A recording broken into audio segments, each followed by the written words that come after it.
on review. Book 101 is all about the books that I read for the last 40 years. And today I have my special guest. He is the author of the book Men 35 Plus, Seven Guides to a Very Good Life, no other than Mr. Giorgio Michailidis. Hi, Daniel. Thank you for having me. Welcome to Book 101, Mr. Giorgio, and can you please introduce more about yourself? Absolutely, absolutely. So I'm a little over 35, but I definitely feel like 35. That's why Yes. the book is labeled 35 plus. Um, I've traveled all over the world multiple times. Um, I have created multiple businesses. I have worked for multiple jobs. And all around, oh, I've also written 5 books. And Yes. I think that all around, what I'm trying to say through my book is that men 35 plus is when you really start living life, when you really start to mature and enjoy yourself. Mature indeed, Mr. Giorgio Michailidis. Thank you so much for sharing your knowledge and wisdom to the world. And hoping for more and more empowering books like this to come. One of your guides likely address health. What is the non-negotiable habit you believe men over 30 often overlook that has the biggest ripple effect on energy and mindset?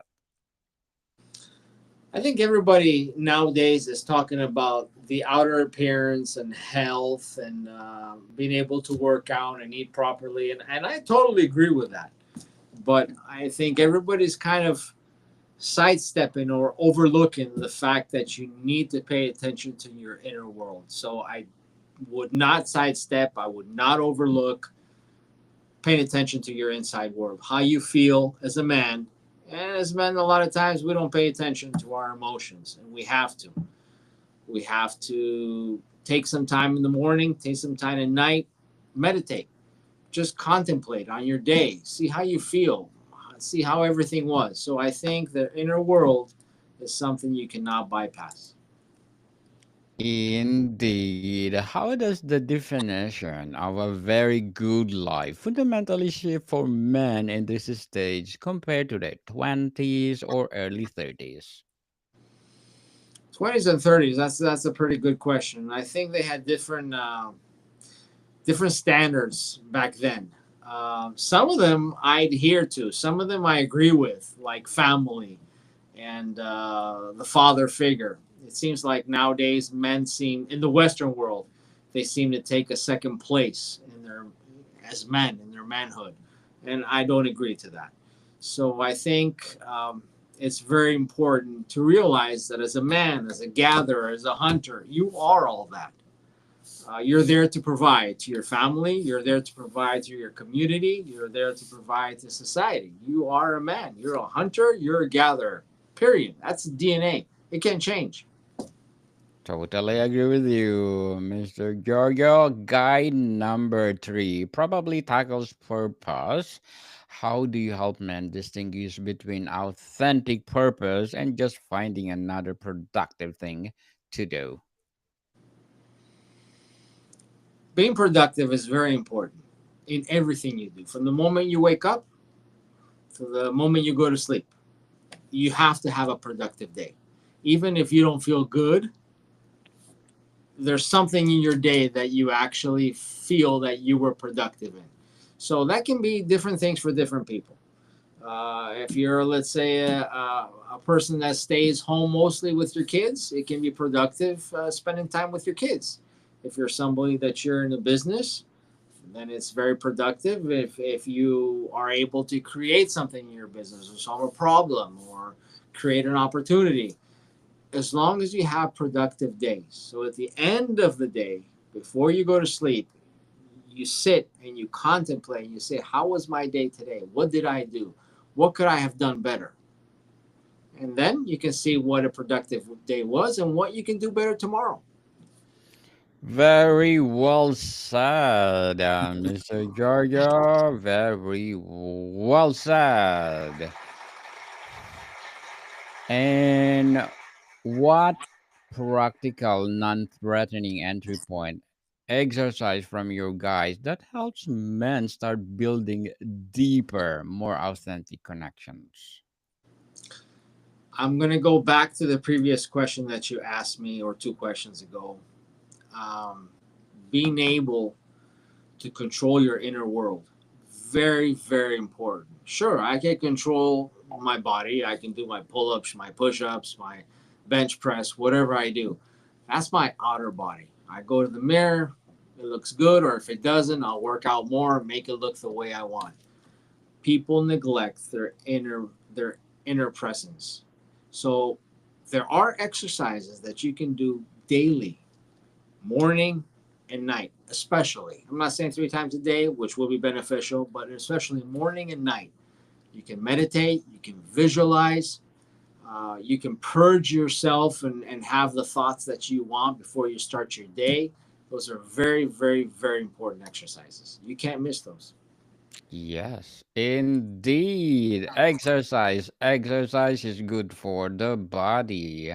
Between career, family, health, and self energy management is crucial. What is your most counter initiative strategy for replenishing mental and emotional reserves without grand gestures or self care? Well, I'm going to give you an example. Before I give the example, you have to be well within yourself in order to provide to the family or to people around you. So I always give an example. When you go on the airplane, the stewardess usually shows you that the mask is going to come down when there's no oxygen on the plane.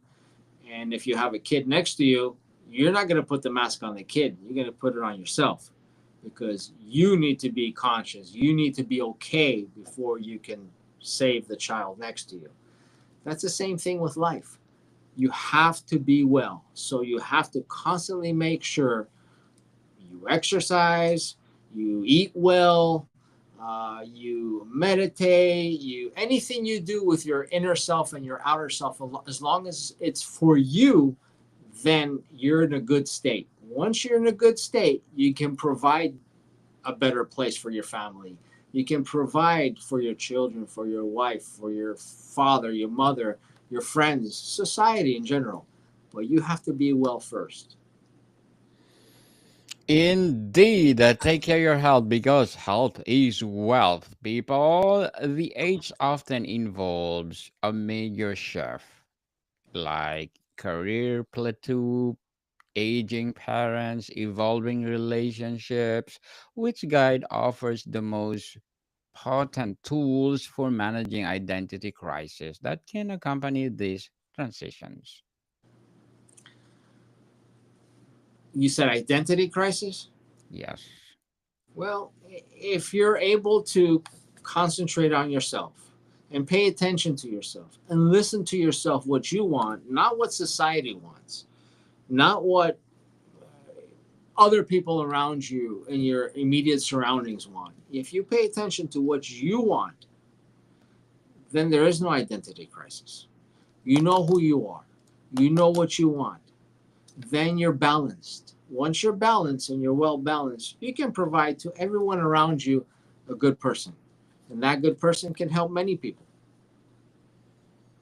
How do the guides help men balance the drive to build a legacy like career, impact, or family with the need to be fully present and engaged in their current daily life? Right. So I'm not going to go over the guys one by one. You have to go by the book for that. Yeah. but, No spoiler, people. right. But I will say that we're all, um, how should I put it? We just happen to, as human beings, we happen to go and follow whatever the next person does. Or we follow what television tells us. We follow what social media tells us. That's got to stop.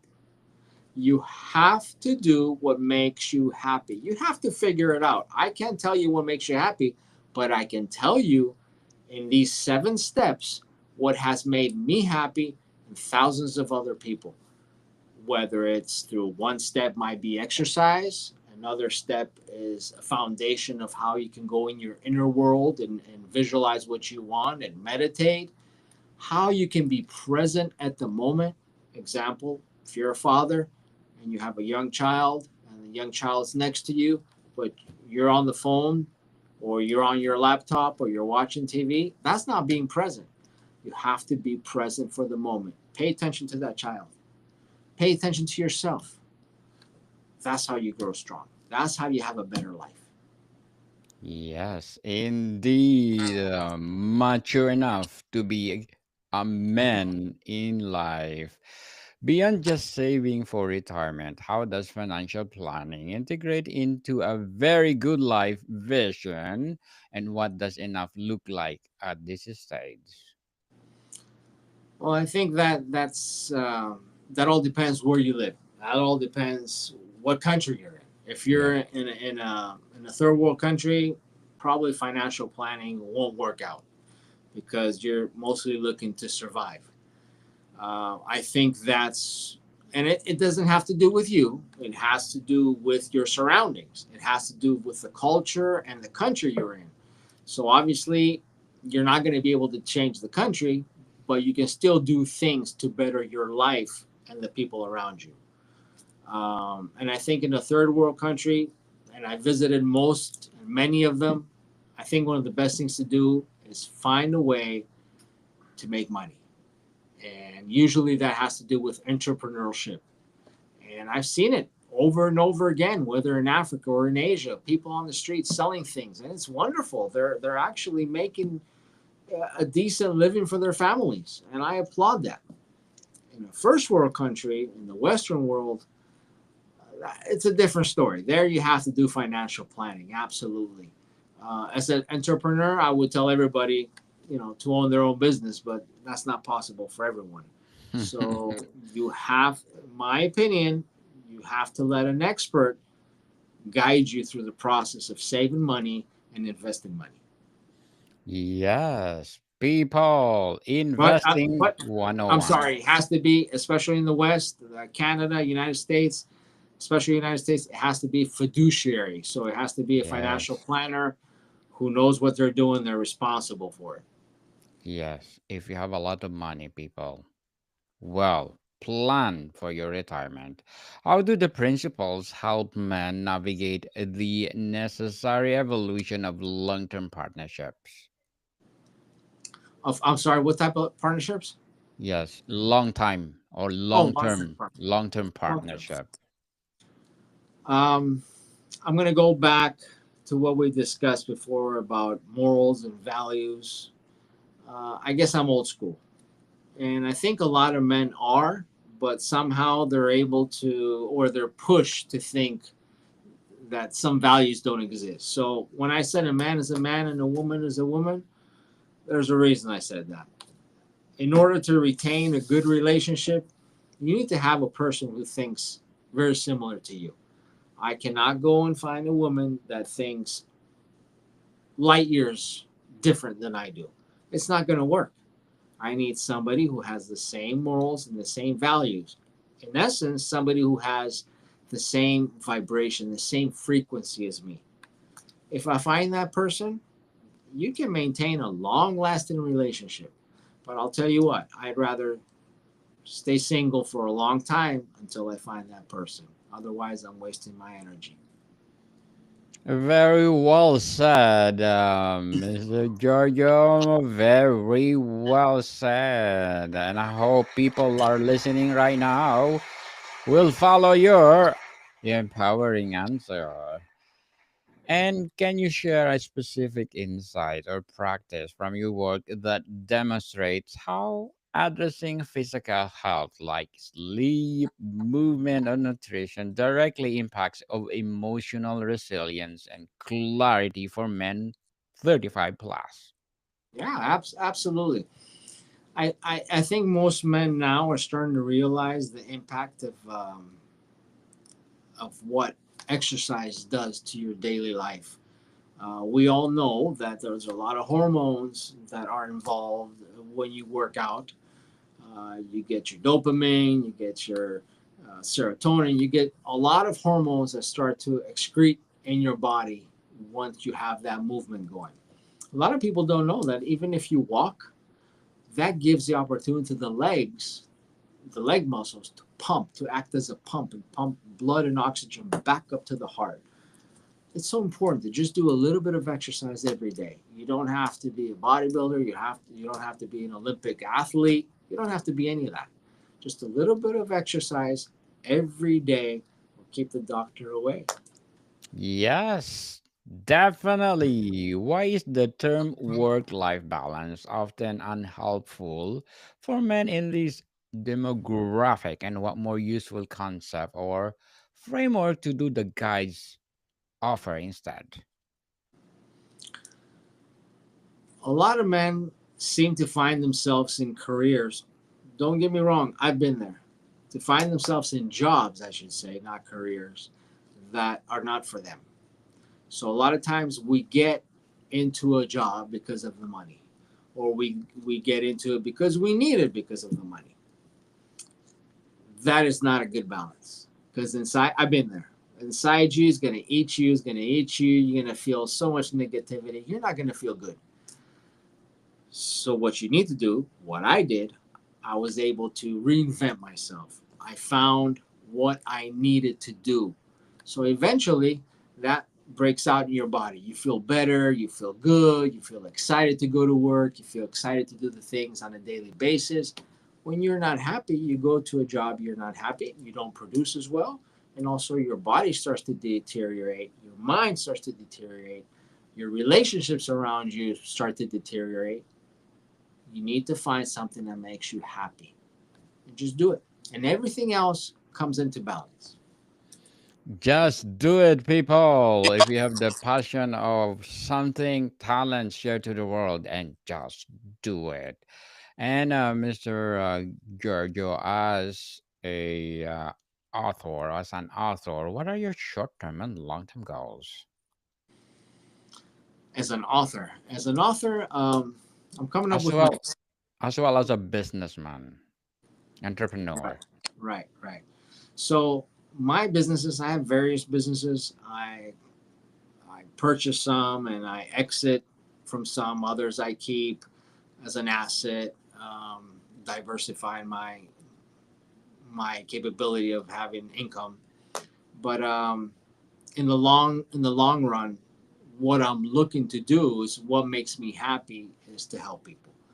So through my books and the opportunity that I have through my businesses and the money that I'm able to accumulate, I'm able to help people. And that's what makes me happy. So my long-term goal is to come to a position where more people are able to understand that life is not so serious, and all you have to do is just tweak that thinking a little bit, and you're immediately in a different frequency. You're vibrating at a different frequency. You're much better. It doesn't take much. People think that life is so hard, and it is. Don't get me wrong. It's hard for a lot of people, but it really is just a small tweak in the mind. You change your way of thinking, and it's like you're in the matrix. It's like something totally different comes about. So my Well, so, I'm good. sorry, so my long term goal is to be able to teach people and help people how to make that tweak, that switch over. Good luck to your goals, Thank you. Mr. Giorgio, and looking forward for more success. And what would be your piece of advice for those people out there who want to create their own business as long as no as the same as being an author too?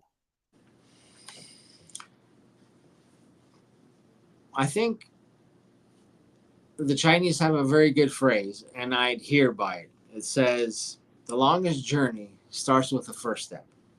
If True. if you talk about it all day, but you don't take that first step, it's never going to happen. So my Yes. advice is take that first step. It doesn't matter if you don't wear boots. It doesn't matter if it's cold. It doesn't matter. Nothing matters. Just take that first step barefoot. Eventually, you'll find the boots. Eventually, what's going to lead you somewhere. Just take that first step. Yes, and do it, people. Share your talents to the world. Make something for your legacy. Do the guides address confronting less desirable traits like anger, avoidance, pride? What's the starting point for integrating this shadow work constructively? Absolutely. Absolutely. So, one of the things that I try to live my life with, since you mentioned anger, and I've been through that multiple times, and I still do. I mean, I'm not a saint, obviously. Is to try and live by a certain motto. So mine is do unto others what you want them done unto you. So I've caught myself multiple times, even recently, getting angry at somebody, and I stop myself when I remember and I realize, wait a second, how would I like to be treated in this situation? I wouldn't like somebody to yell at me. I wouldn't like somebody to talk bad at me. So I can't do that to somebody. So if you live your life every day and you live by do unto others what you want done unto you, oh boy, you're gonna see a good life. Good life indeed. What you sow is what you reap. Do the guides, I mean, yes, do the guides or something, how critical is finding the right kind of support network like mentors or peers according to your guides, Mr. Giorgio? So Mr. Giorgio is not connected right now, but I'm inviting you to please do listen to my other podcast, people. My other podcast, because my other podcast that I'm maintaining every week are Abstract Essay in its fifth season. Well, and my abstract poetry in second season, and of course my book 101 review in its fifth season too, and available where podcasts are offer, or I mean where podcasts been heard. And Mr. Giorgio, I think it's not coming back, or he's coming back. I don't know yet, but please do listen to my other podcast again, and my uh audiobooks, people. Audiobooks. I'm inviting you to please do purchase one of my audiobooks because they are bestsellers on Audible. My book 101 review volume 3 suggestions, and book 101 review volume 2 selected, and book 101 review highly recommended. These are my first season of my 100 episodes on book 101 review, and of course my Earth Fever, Unraveling Climate and Our Race to Restore Balance, my climate change book, and my self help book, Thread of Existence, Waving the Tapestry of Life. Life is too short, a journey of discovery, fulfillment, and joy, and stand tall, stand together, breaking the chains of bullying. One of my one of my self-help books. So please do listen to them. Available on Audible and one of the best sellers. So people, to wrap up our discussion with Mr. Giorgio, I'm inviting you to please support him. Buy the book 35 Men 35 Plus, 7 Guides to a Very Good Life, available where books are sold. And Again, if you support him, for sure, more and more and more empowering books like this to come. So, people, thank you so much for being on Book 101 Review, and please continue support me because I will bring you the best of fifth season of Book 101 Review. And more to come, people. See you soon.